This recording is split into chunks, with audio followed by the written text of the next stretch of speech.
Hello, my name's Jarek Frankik and I'm going to present feedback for the in-class short test in dot and cross products for CI4500 Games Science students at Kingston University, London. I will comment on your marks, present the correct solution, discuss typical mistakes and errors, and announce what's on the next test.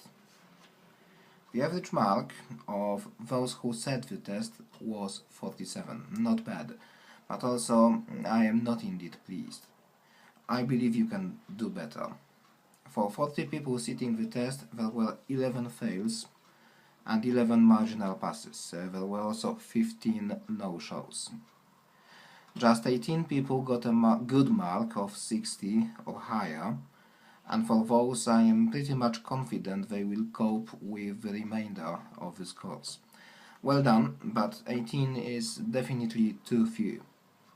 Unless you have firm 60 marks at least, you must be aware that profound understanding of vector algebra and geometry, confidence in calculating things such as displacement vectors, normalization, and above all dot and cross products is absolutely essential for the physics part of this course. Physics in gaming is first of all physics of objects in motion in a 2D or 3D space, and this must involve vectors with the velocity vector and direction vector at a very profound and distinct position. Without understanding vectors, you will not understand physics. You will struggle with passing the physics part of this module, and you will struggle with physics as a professional game developer. Learn this stuff now, and you will immediately become ready for games physics. So what was the test question? Two space fighters are taking part in a space combat game. You have the position of the fighter A, which is 4,2, and its velocity vector 2,2, as well as the position of the fighter B, 0,8, and its velocity vector 0-3. The first question, worth 40 marks, was calculate the speed and position after 5 seconds from now for both ships. I was surprised to discover that many of you missed the calculation of the speed. The source of the confusion might be that so far you usually get a target of the motion, so you could calculate the displacement vector, and you got the speed, and from the speed you had to calculate the velocity vector. In this exercise you had the other way around, the calculation the other way around. You got the velocity vector and you had to go back to the speed. What's the relationship between velocity vector and speed? Velocity vector, which might look like this, provides the information about the direction of the motion, and speed, or how fast it is moving. The longer arrow, the higher speed, the faster motion. Okay? So the speed is nothing else but the length of this velocity vector. If you start from speed and have to find the velocity vector, the key for the solution would be to find the normalized direction vector, which would have the same direction as the displacement, as the velocity, but the length of direction vector is always 1 because it's a normalized vector. If you have a normalized vector, you can multiply this vector by the speed and you get the velocity vector. But if you have a velocity vector and you need to come back to speed, everything you need to do is to find the length of the velocity vector. So the formula for the length of a vector was given here. The velocity vector was 2, 2 for the fighter A, so the length of the velocity vector was square root of 2 squared plus 2 squared, so it's square root of 8. Some of you noticed that this is 2 roots of 2, and this was the correct answer for the fighter A. For the fighter B, I won't show the calculations, but the answer, the result was 3.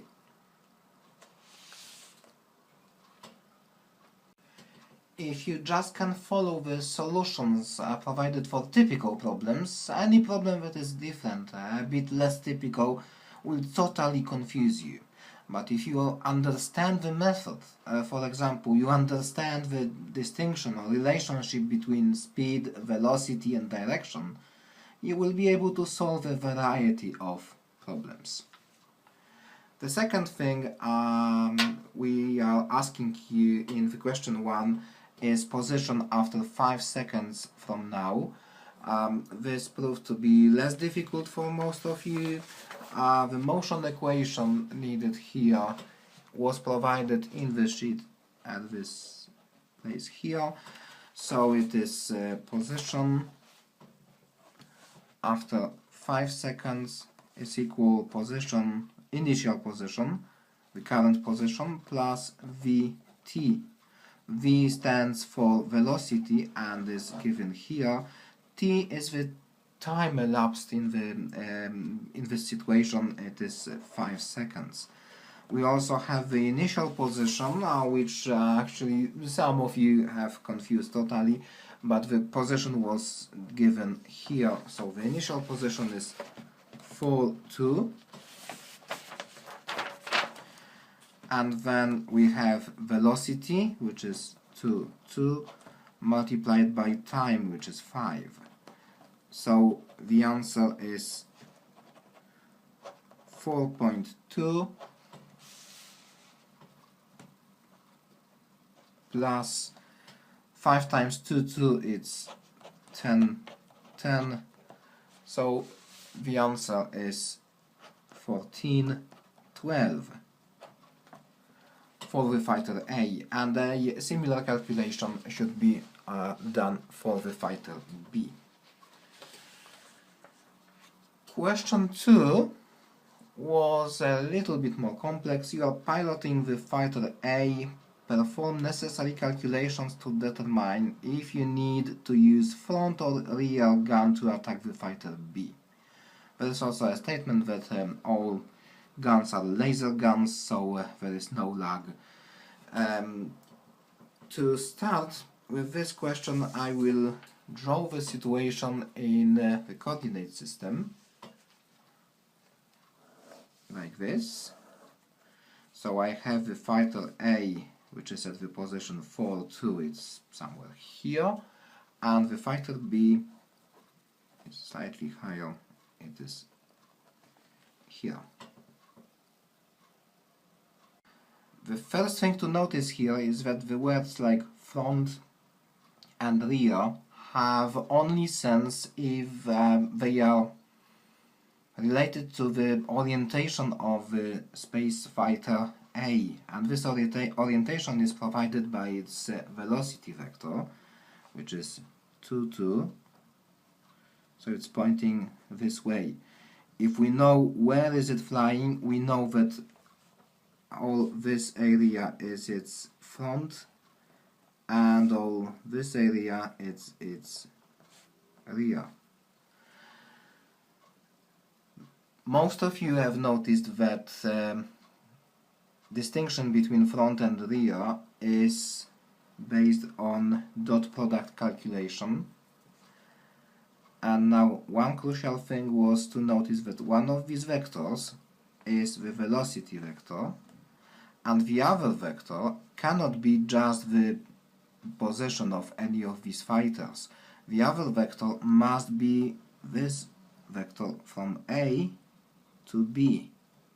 It's called a displacement vector, and this displacement vector provides us with a simple information. If I am sitting here in the fighter A, where, under what angle I can see my enemy, the fighter B.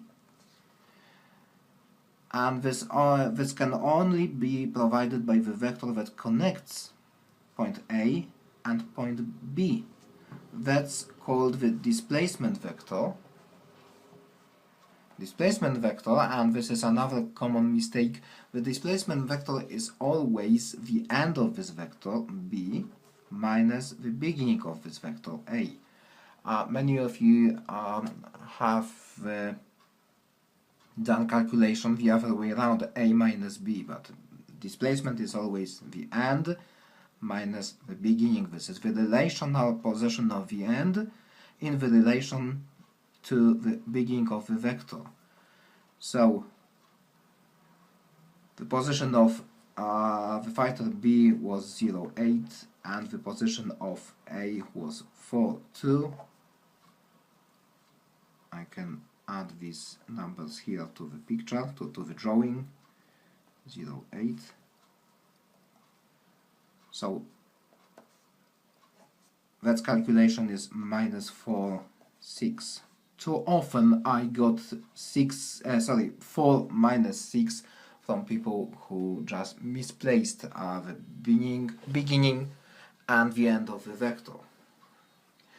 Once we have this displacement vector, we can calculate the dot product. Velocity value is given in the content of the exercise, so there is no need to calculate it. If you tried to calculate the velocity vector, it was totally pointless and wrong. So we take 2, 2, which is the direct value from the text of the exercise, dot minus 4, 6.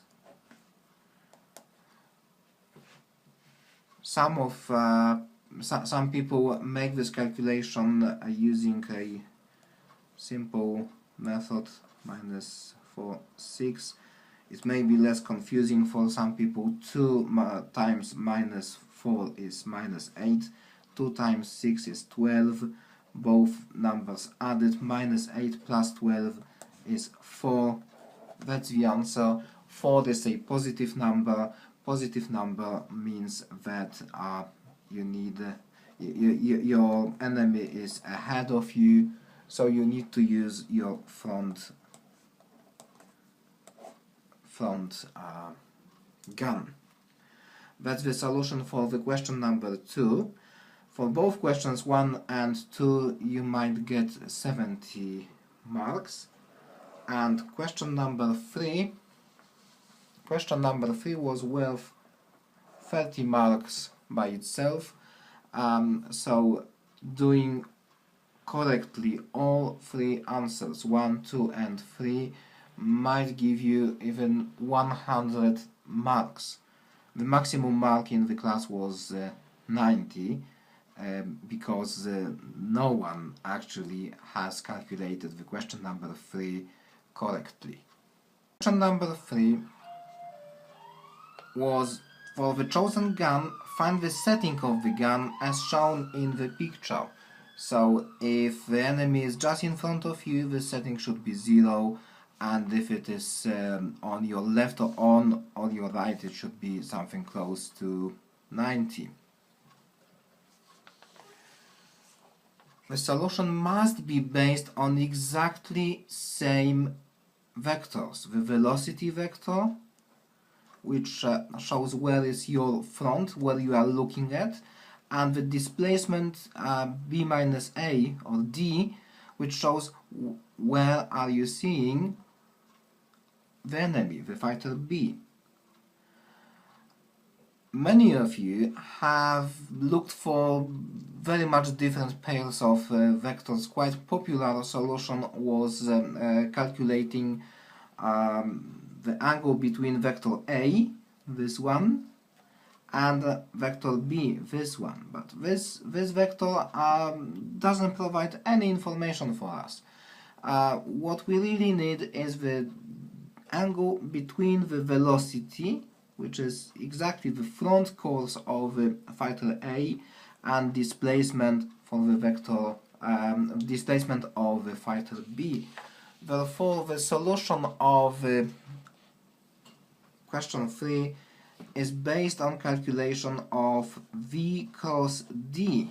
So these are exactly the same vectors you calculated in question 2, but this time we are taking cross vector, not dot vector.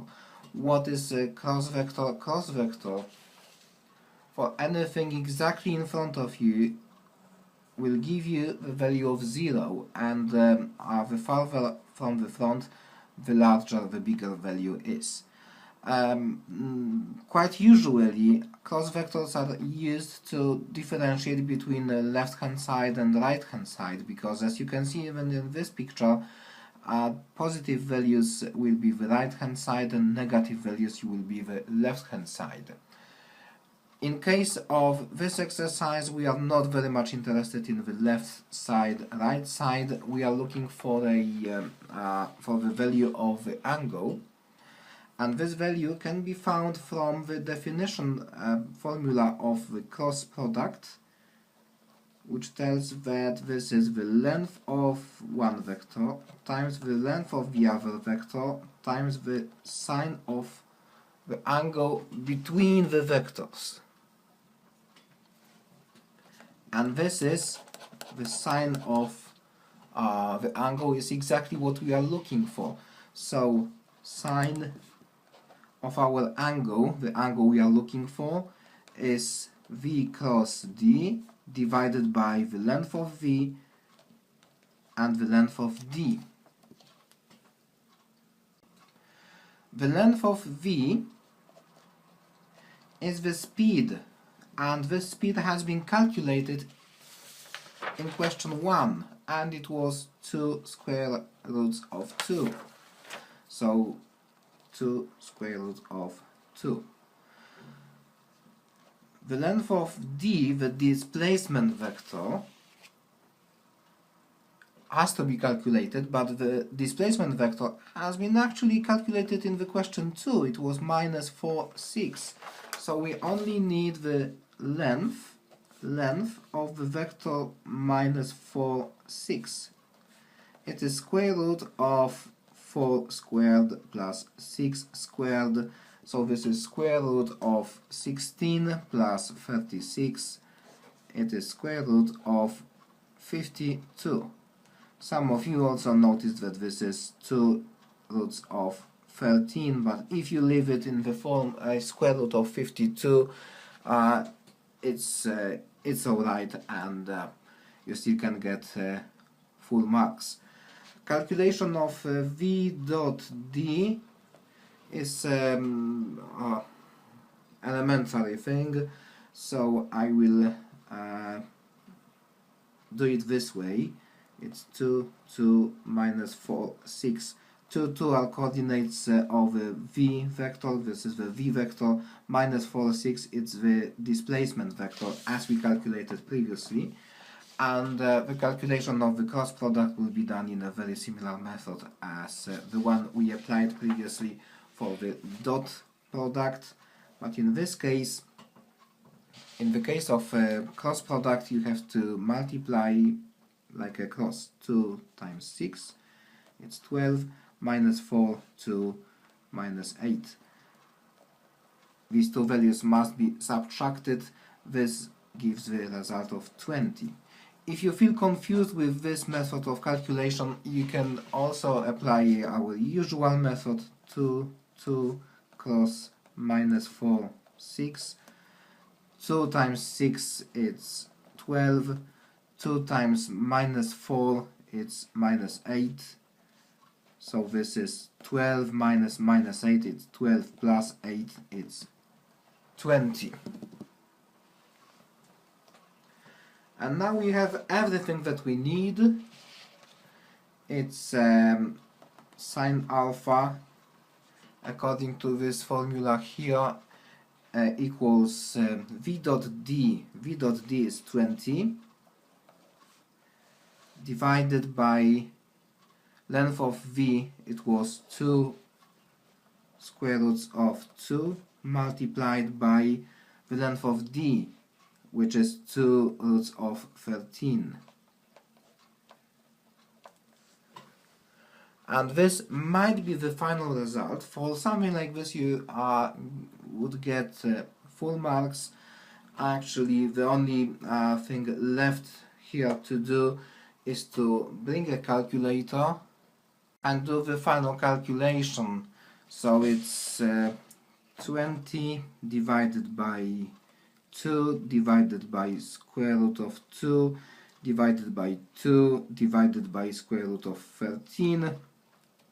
It's 0.98 roughly, and the final calculation is the angle alpha is 78.69 degrees. That's the answer, but using calculators was optional, and leaving the result in this form was perfectly fine. Looking again at your results, I have to say they weren't bad, but I think mostly those of you who didn't score more than 50 need another chance. So check study space or your inbox for details regarding the receipt of the test. Thank you.